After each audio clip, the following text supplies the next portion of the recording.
ලෝකෙ මිනිසුන්ගෙන් 99%ක් කම්මැලි.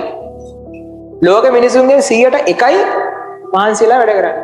කොච්චර මිනිස්සු හිටියද? ලෝකෙ මිනිසුන්ගෙන් 100%ක් ළඟ තමයි ලෝකෙ සම්පූර්ණ සම්පත් වලින්, ඒ කියන්නේ ධනයෙන් 150ක් තියෙන්නේ. හිතන්න ඔයක මාර අසාධාරණ බෙදිල්ලක්. අසාධාරණයිද? නෑ. සාධාරණයි. ඇයි? 99% නිකන් ඉදීදී අරුන් 100%ක් වැඩ කරනවා. ඒ උන්ට සියලු සම සම්පත් තියෙනවා. අසාධාරණ වල. සමානාත්මතාවයක් කියලා එකක් ආපු ගමන් කෙලවෙනවා. ඇයි? වැඩ කරන එකාටයි වැඩ නොකරන එකාටයි ඒ තුන ගන්න නිකන් දිගින් යන්න කිව්වොත් කොහමද? ඒ නිසා 100%ක් මහන්සියලා වැඩ කරනවා.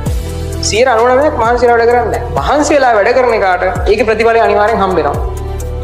ටාගට් එකකට යම් කාලයක් පුරාවට අදාරින්න නැතුව වැටෙන්නේ නැතුව ප්‍රශ්න ආපුවම දරාගෙන මහන්සියලා වැඩ කරන එකාට ඒකේ අනිවාර්යයෙන්ම රිටර්න් එක හම්බ වෙනවා. එතකොට ඔයාලට තියෙන ටාගට් එක මොකක් වුණත් තමාරුට ඉංජිනේරින් මෙඩිසින් යන්නේ වෙන්න පුළුවන් ටාගට් එක නැත්නම් වෙන කෝස් එකක් වෙන්න පුළුවන් නැත්නම් තමන්ගේ මොකක් හරි ගොඩනගගෙන යන්න පුළුවන් මොකක් හරි ටාගට් එක. හරි ටාගට් වෙනස් වෙනවා නේ මොකද? ටාගට් එක මොකක් වුණත් ඒ ටාගට් එකට යන්න පුළුවන් වෙනවා ඔයගලට. අන්තිමට පන්තියෙන් වෙන්න ඕනේ ඒක. ඒ කියන්නේ මේකේ හොඳ ප්‍රතිඵලයක් දාන එකට අමතරව ඒකත් ගොඩනගෙන්න ඕනේ.